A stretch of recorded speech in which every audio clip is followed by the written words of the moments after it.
À la colline Bugendana, commune Bugendana de la province Gitega, la population avait répondu massivement au rendez-vous du lancement officiel de la campagne de sensibilisation aux amendements portés à la Constitution du Burundi. Le gouverneur de la province Gitega, Venant Manirambona, a fait savoir que les réformes faites à la Constitution du Burundi vont répondre aux propositions de la population exprimées lors des séances du dialogue inter-burundais.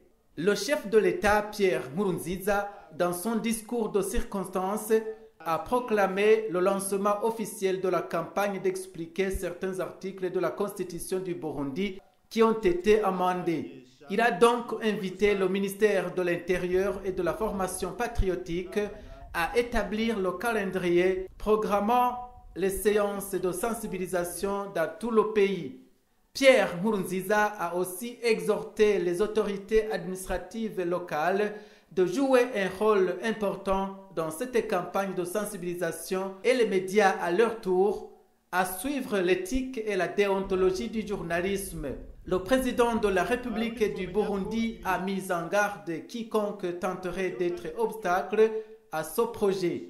S'agissant de l'adoption de ces amendements, Pierre Nkurunziza a souligné que le gouvernement du Burundi a opté pour passer au référendum. Il demande à la Commission électorale nationale indépendante d'user de ses compétences pour la mise en place, dans les meilleurs délais, de ces nouveaux organes provinciaux et communaux pour la réussite de ce référendum.